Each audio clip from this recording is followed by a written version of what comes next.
चीन से लगती वास्तविक नियंत्रण रेखा LAC पर तनाव कम करने के लिए सेनाओं की वापसी की प्रक्रिया शुरू होने के बाद अब पाकिस्तान से लगती नियंत्रण रेखा LOC से भी शुभ संकेत मिले हैं।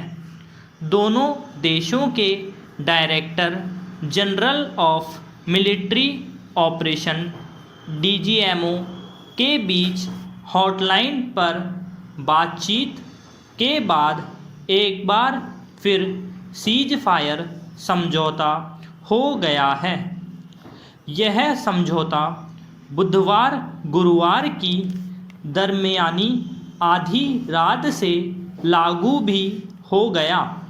संयुक्त बयान में LOC पर शांति बनाए रखने की ज़रूरत का उल्लेख किया गया है।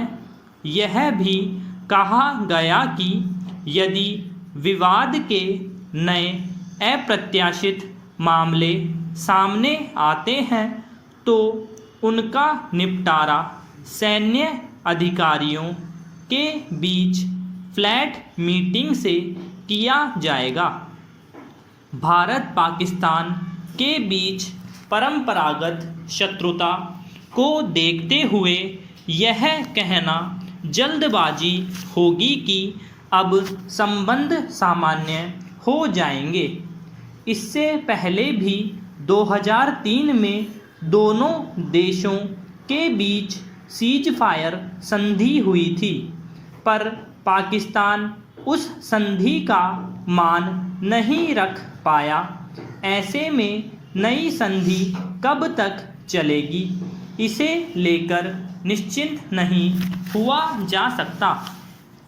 भारत के खिलाफ चलाई जाने वाली आतंकी गतिविधियों में पाकिस्तानी सेना और ISI की भागीदारी के कारण भी ऐसी उम्मीद बेमानी होगी कि अब पाकिस्तान रास्ते पर आ रहा है। बहरहाल इतना तो तय है कि दोनों देशों के बीच लंबे तनावपूर्ण रिश्तों से किसी का कोई भला नहीं होने वाला है। ऐसे समय में जब कोविड-19 महामारी के कारण दुनिया अपनी बदहाल आर्थिक हालत ठीक करने की जद्दोजहद में जुटी है, सीमा विवाद जैसे मुद्दों के लिए कोई जगह नहीं होनी चाहिए। पाकिस्तान भी वित्तीय मोर्चे पर पूरी तरह बदहाल हो चुका है। यदि बुनियादी सुधारों और ज़रूरतों की तरफ उसने ध्यान नहीं दिया तो आने वाले दिनों में इमरान सरकार की मुसीबतें बढ़ने वाली हैं। अपने घरेलू और अंतर्राष्ट्रीय मोर्चे पर पाकिस्तान सरकार बुरी तरह घिर चुकी है।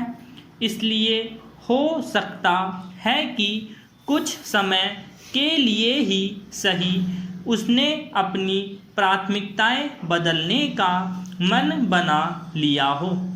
चीन के साथ भारत के टकराव का नतीजा भी उसने देख लिया है, जिसका साफ संकेत है कि भारत अपने ऊपर हर हमले का आक्रामक जवाब देने के लिए तैयार है। इसलिए यही कहना ज़्यादा उचित होगा कि देर से ही सही पर सीज फायर समझौता करके पाकिस्तान ने उचित कदम उठाया है। भारत तो पहले से ही शांति का पक्षधर रहा है। यदि उकसाने वाली कार्रवाई बंद हो गई तो चाहे LAC हो या LOC, दोनों मोर्चे पर शांति बनाए रखने में कोई समस्या नहीं आएगी। समय की पुकार यही है कि दुनिया के सभी देश विवाद के संकीर्ण मुद्दों को भुलाकर आगे बढ़ें।